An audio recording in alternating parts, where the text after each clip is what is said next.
matchup tomorrow night? It should be fun. I'm excited to see. First of all, it was very strange to see Texas A&M with a fullback and a tight end in the game last week. It was very, very strange. Hadn't seen that in a while, but interested to see how much Jimbo's brought this team and how far he's brought this team, because Clemson and FSU always had battles. Now, he had different players at FSU than he has here, but Jimbo's a heck of an offensive coach, and I just want to see the toughness of A&M, see if they got that, see if it's wearing off what their coach has been doing, because I promise you Jimbo's been beating on them for a long time now. From A&M's perspective, what do you think it would take for A&M to make this a game and go into the fourth quarter thinking upset? Well, I think it'd have to be low scoring. Defensively, they're going to have to play pretty well. I don't think they're going to consistently block that defensive line. I don't think anybody can, but it will take Kellen Mond throwing the ball down the field, because we can talk as much as we want about blocking that front four. You're going to have to take some shots, and you're going to have to take advantage of other players not named the front four. Not named Bryant, Lawrence, Wilkins, those guys, Farrell, those guys are all freaks. So I think getting Travion Williams the ball in space, I think he's the most underrated back in college football. I mean, Travion's awesome, and you could tell he liked running behind a fullback too as well, and it looked natural for him. And so it'll take Kellen Mond throwing the ball well in the air and reading things and being smart and taking shots.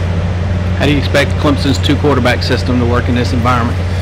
I don't think it's a two-quarterback system. I think it's Kelly Bryant's team. I think Trevor Lawrence might get some snaps, but Bryant's proven it, I think, and this is, I think it can be very similar down the road to what Alabama had last year with Tua and Jalen, and Trevor Lawrence can work his way in and possibly get there, but I think it'll be Kelly Bryant, and again, because of a tough atmosphere, a guy you trust, I think you'll see Kelly Bryant getting the majority of the snaps, with maybe Lawrence has a series or two that you start seeing him in there just to get some reps, but it's going to be the Kelly Bryant show. I would make it the Kelly Bryant show.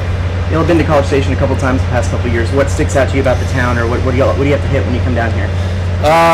The gym. We just hit the weight room. It's awesome. That's why I look like a meathead in my sleeveless shirt.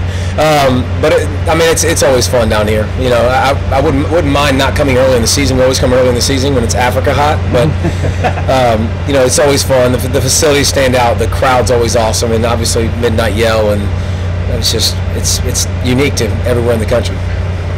From your perspective, how long do you think it usually takes when a coach comes in and tries to change that culture for A&M? Year two. Yeah. Look at every great coach you're going to point to in college football right now. That Kirby Smart took them in year two. Dabo Swinney, it took a little bit longer, but Nick, Urban, great coaches that have won national. There's 4 national championship coaches that are current in college football. You got one of them here, so that have a title under their belt. So that's pretty unique and pretty special. In year two, you should see huge dividends. I think this year, if you win 8 games, 9 games, I think everybody would probably be happy with that, be pretty excited. But I think, to me, it's more about an attitude and a mentality. That's what you want to see now. You want to see the fight, the physicality, the toughness. That stuff needs to come, because practices are a lot different than they used to be, and the expectations are going to be different with Jimbo. What do you think the biggest takeaway from A&M is? Say they take it in the fourth quarter, may lose by a field goal or touchdown. What do you think the biggest takeaway at A&M would be? Would it be like, hey, we can? You got to show me the game first. You can't ask me for a takeaway when I haven't seen the game. Well, I'm just saying, like, long term, if they can hang in, is that psychologically good for a team that's been down for so long?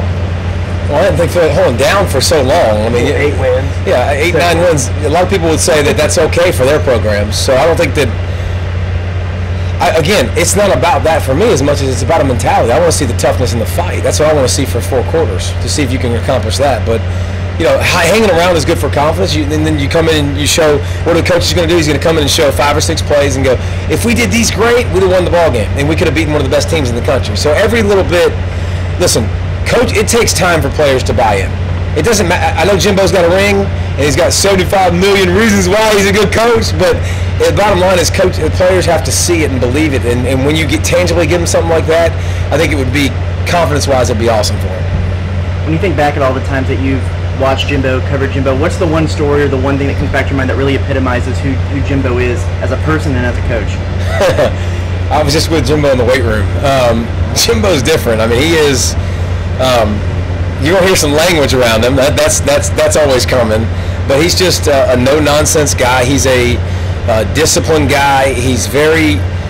He has a scheme and he has beliefs and he's very strong with them. And one thing I'll tell you about him, as opposed to a lot of coaches in college football, dude loves his players. I mean, every time you sit down and talk to Jimbo, where do you see this guy? Where do you see this guy? There's a lot of coaches across the country that be like, oh, he's serviceable. That guy's pretty good. And Jimbo's always, he loves his guys and he's going to tell you how great they are. And that's a good characteristic, I think, of Jimbo. Y'all were here 2 years ago, got to see some practice, and y'all got to see some practice here this week. Is it noticeably different between the two coaching staffs?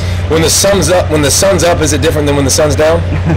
Yeah. A lot different, brother. A lot different. What makes a place like Kyle Field so special?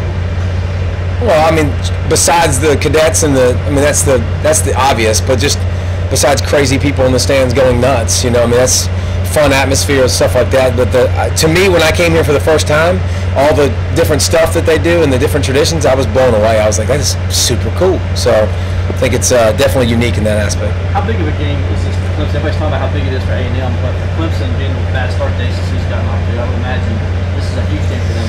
Here's the problem for Clemson. This isn't a big game for them.